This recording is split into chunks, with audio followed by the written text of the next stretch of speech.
Today's society is trending more towards a healthier me, healthier we society. I've been part of the fitness community for 6 years now. I've been in CrossFit for 6 years. I've got my CrossFit Level 1 instructor. I've had it for about 5 years. Everybody needs to have fitness in a part of their daily routine. I personally like CrossFit because its motto is constantly varied functional movements. Functional movements are what we do each day.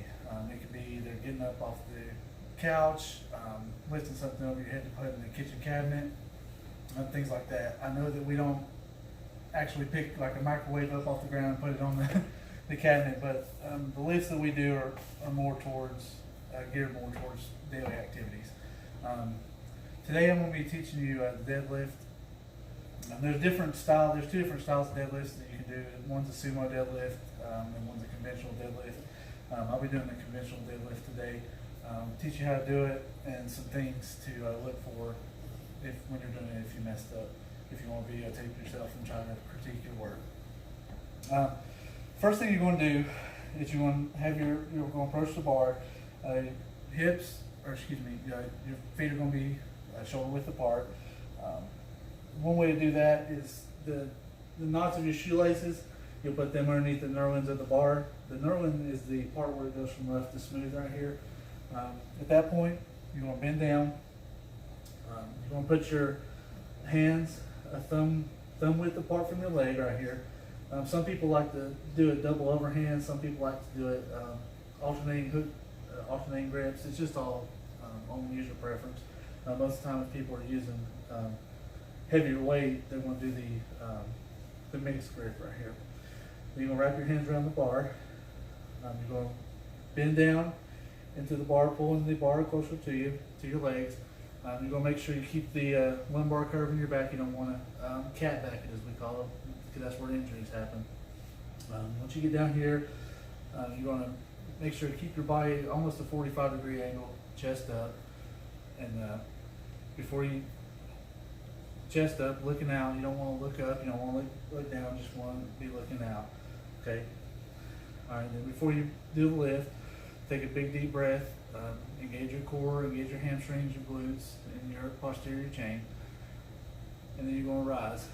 You're going to pick up arms straight, making sure that you're keeping the bar close. Make sure your hips and your chest rise at the same time. You don't want your hips coming out faster, because that's where you get hurt. You're going to rise as you stand up. Make sure your knees are locked, your hips are locked, your chest is up. And once that's completing the lift, is when your knees, your hips, and your chest is up. To come back down, you want to release your hips and go back down at the same time. Make sure to go slow, going back down to the floor. Don't make sure that your shoulders don't outrun your hips, because that's where you get hurt. Right now, 3 faults that I'm going to teach you to make sure you look for. The loss of the lumbar curve. Lumbar curve is where your back, the curve in your back.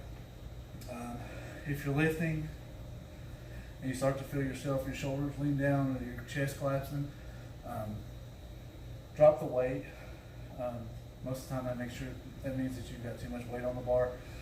Drop the weight a little bit to where you're comfortable, and make sure you focus on keeping your chest up, because that's where you get hurt the most.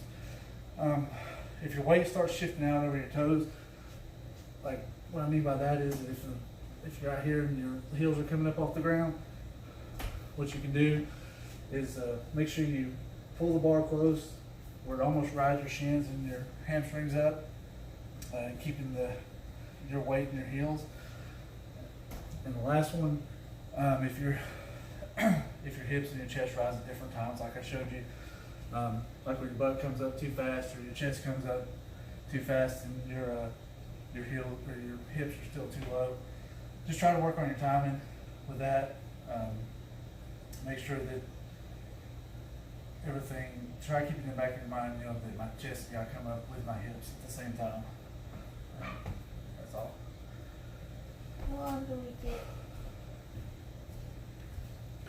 Oh, almost 5 minutes. Yay!